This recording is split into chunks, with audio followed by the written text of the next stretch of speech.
உலகெங்கிலும் இருக்கிற தமிழ் சொந்தங்கள் எல்லாருக்கும் என்னுடைய அன்பார்ந்த வணக்கம். இன்றைக்கு யாழ்ப்பாணத்தில் அல்லப்பட்டியில் நடைபெற்ற அந்த சோகமான விஷயம் 17 வயது சிறுவனுடைய துரதிர்ஷ்டவசமான மரணத்தை பற்றி மேலதிகமாக கிடைக்கப்பட்ட தகவலை தான் இன்றைக்கு கலந்து ஆலோசிக்க போகிறோம்.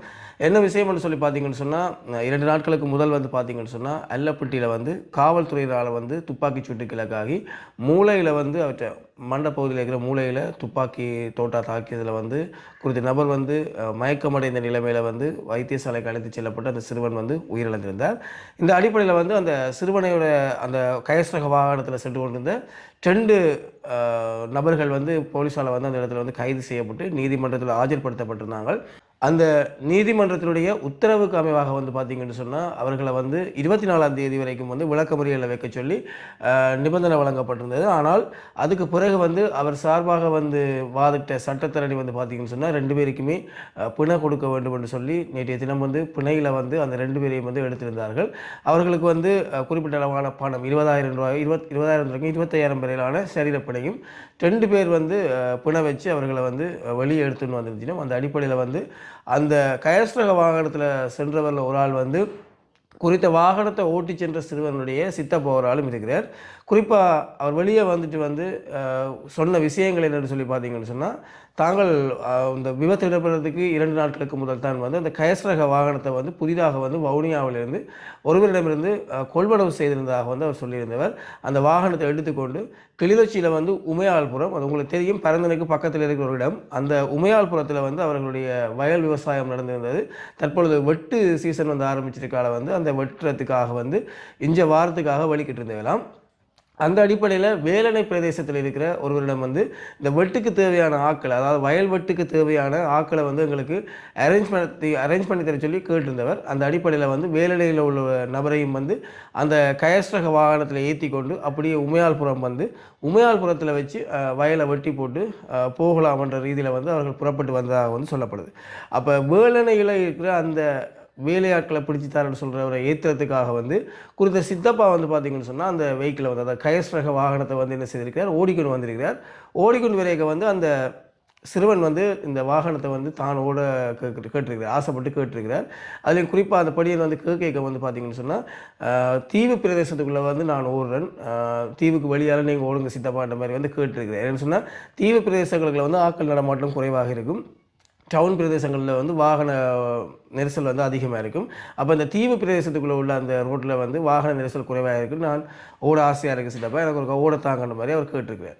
அப்போ அந்த அடிப்படையில் அந்த சித்தப்பா அந்த சிறுவன் விரும்பி கேட்கிறார் கண்டு போட்டு அந்த வாகனத்தை கொடுத்துருக்கிறார். அந்த வாகனத்தை அவர் தீவு பகுதியிலேருந்து ஓடிக்கொண்டு வந்திருக்கிறார். குறிப்பாக அல்லப்பட்டியிலிருந்து அவர் அந்த பண்ண ரோட்டு வரைக்கும் ஓடுறதுக்கு தீர்மானித்ததாக சொல்லப்படுது. அப்போ அவர் அல்லப்பட்டியிலிருந்து அந்த வாகனத்தை எடுத்துக்கொண்டு வரைக்க அல்லப்பட்டி அடியில் பார்த்தீங்கன்னு சொன்னால் காவல்துறையால் இவருடைய வாகனம் மறைக்கப்பட்டிருக்குது. என்னடா ஒரு புதுசாக கேஸ் போது சந்தேகத்துக்கு இடமாக இருந்திருக்குது.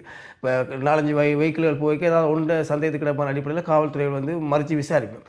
அப்போ அப்படி இந்த வாகனத்தை அல்லப்பட்டி இடத்துல வச்சு இந்த வாகனத்தை மறைச்சிருக்கணும். அப்போ சிறுவன் தானே, அப்போ அவரிடம் லைசன்ஸ் இருக்கா நினைக்கிறேன், 17 வயசுன்றதால அவருக்கு லைசன்ஸ் இல்லை. அப்போ அந்த பயத்தில் அவர் ஓடி இருக்கலாம் அந்த வாகனத்தை.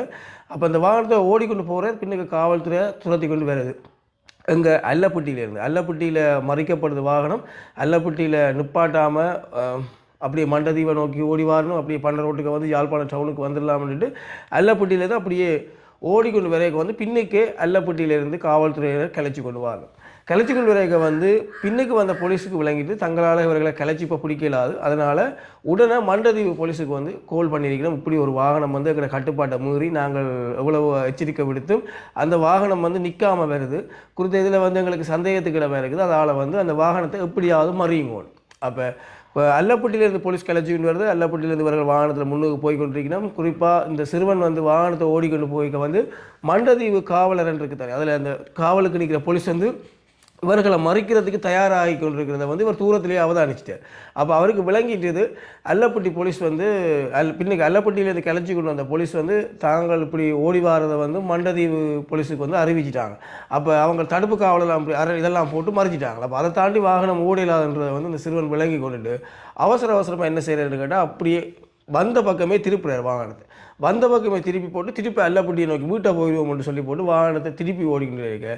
எதிர்பக்கம் பின்னுக்கு கிளச்சிக்கிட்டு வந்தாக்கள் இப்போ எதிரெதிராக வரணும் இல்லை வாகனம் திருப்பிட்டு தானே.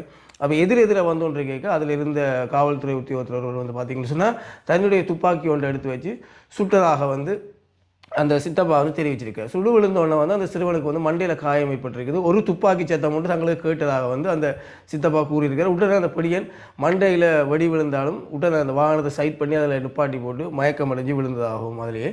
அதுக்கு பிறகு காவல்துறை வந்து அவரை வைத்தியசாலைக்கு அனுமதிச்சதாகவும் தங்களை கைது செய்ததாகவும் வந்து அந்த சித்தப்பா வந்து கூறியிருக்கிறார். அது மட்டும் இல்லாமல் அதுக்குள்ளே இருந்த அந்த வாள் மற்றும் கயிறு சாணம் போன்றவைகள் வந்து அதுக்கும் எங்களுக்கும் சம்பந்தம் இல்லை. ஆனால் தங்களுக்கு வந்து ஒரே ஒரு துப்பாக்கிச்சூடு தான் கேட்டது. அதுவும் அந்த சிறுவனுக்கு விழுந்த வெடிச்சத்தம் என்ற மாதிரி வந்து சொல்லியிருக்கிறோம். இது இப்போ வந்து மிகுந்த பேசு பொருளாகி கொண்டிருக்குது. இதில் வந்து பார்த்தீங்கன்னு சொன்னால் குறிப்பாக அந்த சிறுவனுக்கு வந்து வயது 19 மாதிரி கதைகள் வந்து ஒன்று இருக்குது, இல்லை 17 மாதிரி வந்து ஒன்று இருக்குது. பிரச்சனை பெருசாகிடும், மனித உரிமை ஆணைக்குழுக்களுக்கு போயிடும்ன்றதுக்காண்டி காவல்துறையினர் பொய் சொல்லியிருக்கணும். அந்த படியினுடைய பிறப்பு சான்றிதழில் வந்து 2008ஆம் ஆண்டு தான் இருக்குதுன்னு சொல்லலாம். நிறைய கதைகள் வந்து கொண்டு இருக்குது. நான் குறிப்பாக இந்த நடந்த விஷயத்தை உங்களுக்கு இந்த வீடியோ மூலமாக சொல்லணும்னு வச்சுக்கொண்டு சொல்லிட்டேன். மேலதிகமாக இந்த சிறுவன் தொடர்பான தகவல்கள் வேணுமா, இல்லை இது சம்மந்தமான என்ன மாதிரி இப்போ பிரச்சனை போய்கொண்டிருக்கின்ற தகவல் வேணும்னு சொன்னால் கீழே கமெண்ட்ஸ் பண்ணுங்கள். நான் உங்களுக்கு அது சம்மந்தமான தகவல்களை வந்து திரட்டி எடுத்து தரதுக்கு இருக்கிறேன். இதான் சொந்தங்களே, காவல்துறையினுடைய கட்டுப்பாடுகளை மீறி ஒரு வாகனம் பிரயாணித்ததால் வந்து இன்றைக்கு வந்து ஒரு சிறுவருடைய உயிர் வந்து பறி போனது வந்து மிகுந்த மனவருத்தத்தை வந்து ஏற்படுத்துகிற ஒரு விஷயமா இருக்குது.